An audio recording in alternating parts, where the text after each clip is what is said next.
Welcome to my channel. இன்னைக்கு இந்த வீடியோல தரமான 5 கிரைம் த்ரில்லர் படங்களை பத்தி தான் பார்க்க போறோம். இந்த 5 படங்களும் தமிழ் டப்பிங்லயே இருக்கு. ஓடிடில போய் பார்க்கணுமான்னு கேட்டிங்கன்னா அப்பெல்லாம் கிடையவே கிடையாது. ஏன்னா இந்த 5 படமும் யூடியூப்ல ஃப்ரீயாவே அவைலபிளா இருக்கு. நீங்க யூடியூப்லயே இந்த படத்தை பார்த்துக்கலாம். நான் கதையை மட்டும் சொல்றேன். எந்த கதை பிடிச்சிருக்கோ அந்த படத்தை முழுசா பார்த்துக்கோங்க. இந்த லிஸ்ட்ல நம்ம ஃபர்ஸ்டா பார்க்க போற படத்தோட பேரு ரக்ஷனா அப்படின்றது. இந்த படம் தமிழ் டப்பிங்லயே இருக்கு. ரக்ஷனா தமிழ் டப்டுன்னு போட்டிங்கன்னா இந்த படம் உங்களுக்கு கிடைச்சிரும். பாயல் ராஜ்புட் தான் இந்த படத்துல ஒரு முக்கியமான ரோல் பண்ணியிருப்பாங்க. முதல்ல இந்த படத்தோட பிளாட்டை பத்தி சொல்றேன். சீரியல் கில்லர் மாதிரி ஒருத்தன் அடுத்தடுத்து கொலை பண்ணிட்டு இருக்கான். அவன் எப்படி கொலை பண்றான்னு பாத்தீங்கன்னா சக்சஸ்ஃபுல் உமன்ஸா இருப்பாங்கல்ல, அதாவது ஒரு ஃபீல்டுல உமன் சாதனை பண்ணியிருப்பாங்கல்ல, அந்த மாதிரி ஆளுங்களா பார்த்தா அவன் சாவடிச்சிட்டு இருக்கான். இந்த கேஸ் ஒரு பக்கம் நடந்துட்டு இருக்கு. அதே மாதிரி நம்ம ஹீரோயினை பொறுத்த வரைக்கும் போலீஸ் ஆஃபீஸர் தான் இவங்களுக்கு ஒரு பெஸ்ட் ஃப்ரெண்ட் இருப்பாங்க. இவங்க இன்னைக்கு போலீஸா மாறினதுக்கே அந்த ஃப்ரெண்டு தான் காரணம். இவங்களுக்குமே அந்த ஃப்ரெண்டை ரொம்ப பிடிக்கும். அந்த ஃப்ரெண்டு திடீர்னு வந்து இறந்து போயிடுறாங்க, தற்கொலை பண்ணி இறந்து போயிடுறாங்க. ஸ்பாட்டுக்கு இவங்களும் வந்து பார்த்துட்டுலாம் இருக்காங்க. எல்லாருமே என்ன சொல்றாங்கன்னா உங்க ஃப்ரெண்டு தற்கொலை பண்ணிட்டாங்க, ஏதோ கஷ்டம் போல தற்கொலை பண்ணிட்டாங்கன்னு சொல்றாங்க. ஆனா இவங்களால சுத்தமா ஏத்துக்கவே முடியல. ஏன்னா அந்த ஃப்ரெண்டு ரொம்ப தைரியசாலியா இருப்பாங்க. அவ எப்படி தற்கொலை பண்ணிருப்பா, அதுக்கெல்லாம் வாய்ப்பே கிடையாது, யாரோ இவளை சாவடிச்சிருக்காங்க அப்படின்ற மாதிரி இவங்க யோசிக்க ஆரம்பிக்கிறாங்க. ஏன்னா இவங்க பாடியை பார்க்கறதுக்காக வந்தாங்க பார்த்தீங்களா, அந்த இடத்துல ஒரு மர்ம நபரை கவனிச்சிருப்பாங்க. அந்த மர்ம நபர் தான் ஏதோ பண்ணியிருக்கான். வேற ஒரு பக்கம் சக்சஸ்ஃபுல்லான உமன்ஸ் எல்லாம் குறி வச்சு ஒருத்தன் சாவடிச்சிட்டு இருக்கான் பார்த்தீங்களா, அந்த மரணங்களுக்கும் நம்ம ஃப்ரெண்டு இறந்து போனதுக்கும் ஏதாவது லிங்க் இருக்குமா? நம்ம ஃப்ரெண்டு இறந்து போனதுக்கு காரணமானவனை நம்ம கண்டிப்பா விடக்கூடாது, எப்படியாவது கண்டுபிடிக்கணும் அப்படின்ற மாதிரி பயங்கரமா விசாரணை பண்றாங்க. விசாரணையோட முடிவுல அவனை கண்டுபிடிச்சாங்களா இல்லையான்னு சொல்றது தான் மீதி கதை. ரொம்பவே சூப்பரா கொண்டு போயிருப்பாங்க. ஃபர்ஸ்ட் ஹாஃப் கூட கொஞ்சம் சாதாரணமா போகும், ஏன்னா லவ் சீன்ஸ் கொஞ்சம் காமெடி சீன்ஸ்ன்ற மாதிரிலாம் கொண்டு போயிருப்பாங்க. ஆனால் செகண்ட் ஹாஃப்லாம் த்ரில்லிங்காக போகுங்க. யார் அதை பண்ணுறா, எதுக்காக பண்ணுறாங்க அப்படின்ற மாதிரிலாம் கதை வரும்ல, அது சூப்பராக இருக்கும். இது வரைக்கும் இந்த படத்தை ட்ரை பண்ணாமல் இருக்கீங்கன்னா ஒன்ஸ் இந்த படத்தை ட்ரை பண்ணி பாருங்க.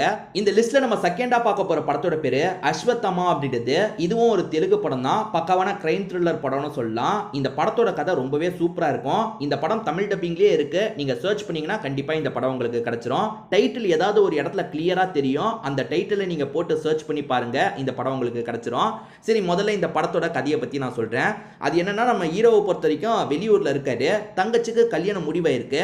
தங்கச்சியோட கல்யாணத்தை அட்டன் பண்ணுறதுக்காக இவருமே வந்துடுறாரு. எல்லாமே நல்லா தான் போயிட்டு இருக்கு. திடீர்னு பார்த்தா மறுநாள் கல்யாணத்தை வச்சுக்கிட்டு தங்கச்சி இருக்காங்கல்ல, நைட்டு தற்கொலை பண்ணுறதுக்கு முயற்சி எடுக்கிறாங்க. அது தூக்கில் மாற்ற மாதிரி போகிறாங்க. இந்த விஷயத்த நல்ல வேலையாக நம்ம ஹீரோ கவனிச்சிடுறாரு. தங்கச்சியை தடுத்து நிறுத்துறாரு.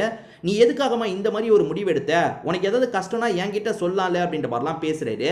அப்பதான் தங்கச்சி ஒரு விஷயத்த சொல்றாங்க. அது என்னன்னா, தங்கச்சி பிரெக்னெண்டா இருக்காங்க. அதுக்கு யாராவது காரணமான்னு பார்த்தா யாருமே காரணம் கிடையாது. நான் எப்படி பிரெக்னென்ட் ஆனேன்னு எனக்கே தெரியலன்னு அப்படின்ற மாதிரி சொல்றாங்க. ஏன்னா இப்ப கல்யாணம் பண்ணிக்க போறதுல இவங்களுக்கு முழு சம்மதம் இருக்க தான் செய்யுது. அப்படி இருக்கும்போது திடீர்னு இவங்க பிரெக்னென்ட்னு தெரிய வந்தோன்னா ஷாக் ஆயிடுறாங்க. இந்த பிரெக்னன்சி எப்படி நடந்ததுன்னே எனக்கு தெரியலன்ற மாதிரி அண்ணன் கிட்ட சொல்றாங்க. என்ன இப்படி சொல்றா அப்படின்ற மாதிரி இவருமே விசாரிக்க ஆரம்பிக்கிறாரு. தங்கச்சி எந்த ஹாஸ்பிட்டலுக்கு போனாங்க, என்ன நடந்திருக்க வாய்ப்பு இருக்குன்ற மாதிரி விசாரிக்கிறாரு. ஸோ பெண்களோட சம்மதம் இல்லாம பெண்கள் கிட்ட யாரோ வந்து அத்துமீறி நடந்திருக்காங்க, அதனால தான் சில பெண்கள் பிரெக்னன்ட் ஆகுறாங்கன்றது இவருக்கு தெரிய வருது. இதுக்கு பின்னாடி ஒரு பெரிய நெட்வொர்க்கே வேலை பார்க்கறதும் இவருக்கு தெரிய வருது. அந்த நெட்வொர்க்கை சேர்ந்தவங்களை ஏதாவது பண்ணணும் அப்படின்ற மாதிரி இவருமே பயங்கர முயற்சிலாம் எடுக்கிறாரு. அந்த முயற்சியில இவர் ஜெயிச்சாரா இல்லையான்னு சொல்றது தான் மீதி கதை. கமர்ஷியலா எடுத்திருப்பாங்க. ஒரு கிரைம் த்ரில்லர் கதை தான், ஆனா அதை வந்து சூப்பர் கமர்ஷியலா எடுத்திருப்பாங்க. ஃபைட் சீன்ஸ்ல இருந்து எல்லாமே சூப்பரா இருக்கும். ஆக்சுவலா இந்த ஆக்டர் இப்ப நடிக்கிற நிறைய படம் ஃபிளாப் தான் ஆயிட்டு இருக்கு. ஆனா இந்த படம் சூப்பரா ஹிட் ஆச்சு. இவர் தான் கதையில கூட ஒர்க் பண்ணாருன்னு நினைக்கிறேன். ரொம்பவே சூப்பரான படம், தமிழ் டப்பிங்லேயே இருக்கு, கண்டிப்பா பாத்துருங்க. இந்த லிஸ்ட்ல நம்ம மூணாவதா பார்க்க போறதும் ஒரு தெலுங்கு கிரைம் த்ரில்லர் படம் தான். இந்த படத்தோட பேரு கேஸ் 30 அப்படின்றது. ஆக்சுவலா இந்த படம் தெலுங்குல வெளியாகும் போதே நான் பார்த்துட்டேன். அதுக்கப்புறம் தான் தமிழ் டப்பிங்ல ரிலீஸ் பண்ணாங்க. தந்தி ஒன்னு ஒரு சேனல் இருக்கு பாத்தீங்களா, அந்த சேனல்ல தான் இந்த படம் தமிழ்லயே அவைலபிளா இருக்கு. இந்த படத்தோட பிளாட்டை பத்தி பார்ப்போம்.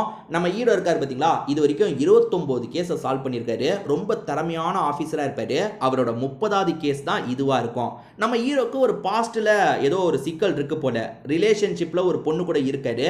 அந்த பொண்ணுக்கும் இவருக்கும் ஏதோ பிரச்சனை போற மாதிரியே காட்டுறாங்க. என்ன பிரச்சனைன்றது கிளியரா காட்டல. சரி, இப்போ இவர் 30வது கேஸை எப்படியாவது சால்வ் பண்ணணும்னு நினைக்கிறாரு. அந்த கேஸ் என்னன்னு பாத்தீங்கன்னா, ஒரு வீட்டில் இருக்க ஒரு பொண்ணு ரொம்ப கொடூரமா கொல்லப்பட்டிருக்காங்க. இந்த பொண்ணு மேல யார் இவ்வளோ கோவத்துல இருந்தா, எதுக்காக இவ்வளோ கொடூரமாக சாவடிச்சிருக்காங்கன்ற கேஸை விசாரிக்கிறதுக்காக நம்ம ஹீரோ ஸ்பாட்டுக்கு வராரு. நம்ம ஹீரோ எப்பவுமே கிரைமை கொஞ்சம் வித்தியாசமாக அனலைஸ் பண்ணுவார். அது என்னன்னா, அந்த கிரைமை இவரே பண்ண மாதிரிலாம் யோசிச்சு பார்ப்பாரு. அந்த குற்றவாளி எப்படி கொலை பண்ணியிருப்பான், இப்படி அடிச்சிருப்பானா, அப்படி அடிச்சிருப்பானா அப்படின்ற மாதிரிலாம் யோசிப்பாரு. அப்படி யோசிச்சு இவர் விசாரணையை ஆரம்பிக்கிறாரு. இது வரைக்கும் 29 கேஸை இவர் சாமர்த்தியமாக சால்வ் பண்ணார்ல, இந்த 30வது கேஸையும் இவர் சால்வ் பண்ணாரா இல்லையான்னு சொல்றது தான் இந்த படத்தோட மீதி கதையாக இருக்கும். ரொம்பவே ஒரு சூப்பரான படம்னு சொல்லலாம். என்ன மேக்கிங்லாம் கொஞ்சம் பூரா இருக்கும், அது பட்ஜெட் கம்மி போல, அதனால கொஞ்சம் பூரா இருக்கும். மற்றபடி கதையாக பார்த்தா நல்லாவே இருக்கும். இது வரைக்கும் இந்த படத்தை பார்க்காம இருக்கீங்கன்னா ஒன்ஸ் இந்த படத்தை ட்ரை பண்ணி பாருங்க.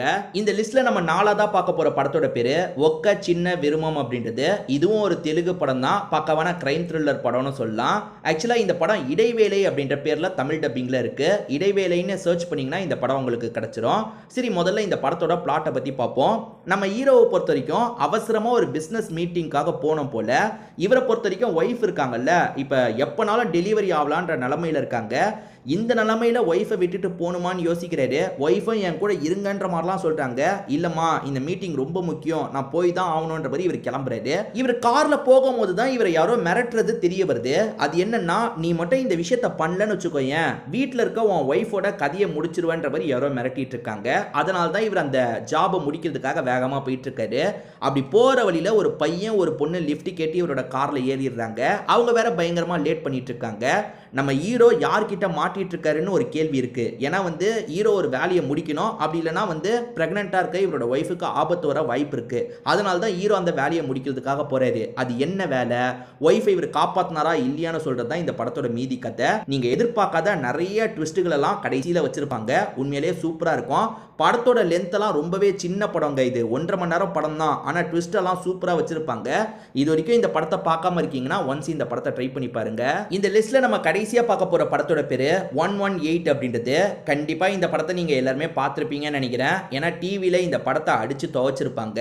நந்தமுரி கல்யாண்ராம், அதுக்கப்புறம் நிவேதா தாமஸ், ஷாலினி பாண்டே இவங்கெல்லாம் இணைஞ்சு நடிச்சிருப்பாங்க. சரி, இந்த படத்தோட பிளாட்டை பத்தி நான் சொல்றேன். நந்தமுரி கல்யாண்ராம பொறுத்த வரைக்கும் ஜேர்னலிஸ்டா இருப்பாரு. இவருக்கு அடிக்கடி ஒரு கனவு வருது. அந்த கனவுல நிவேதா தாமஸ் இறந்து போற மாதிரி தான் கனவு வருது. எதுக்காக இந்த பொண்ணு இறந்து போற மாதிரி நமக்கு கனவு வந்துட்டு இருக்கு, இதுக்கு பின்னாடி என்னதான் இருக்கு, இதை நம்ம விசாரிக்கணும்ன்ற மாதிரி விசாரிக்கிறாரு. உதாரணத்துக்கு நிவேதா தாமஸ் இறந்து போன மாதிரி கனவு வருது இல்ல, அந்த கனவுல சில விஷயங்களை இவர் கவனிக்கிறாரு. உதாரணத்துக்கு ஒரு ஹோட்டல் ரூம்ல தான் அவங்க கொல்லப்படுறாங்க.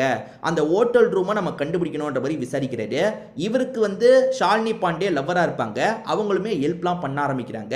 இவர் கொஞ்சம் கொஞ்சமா விசாரணை பண்றாரு.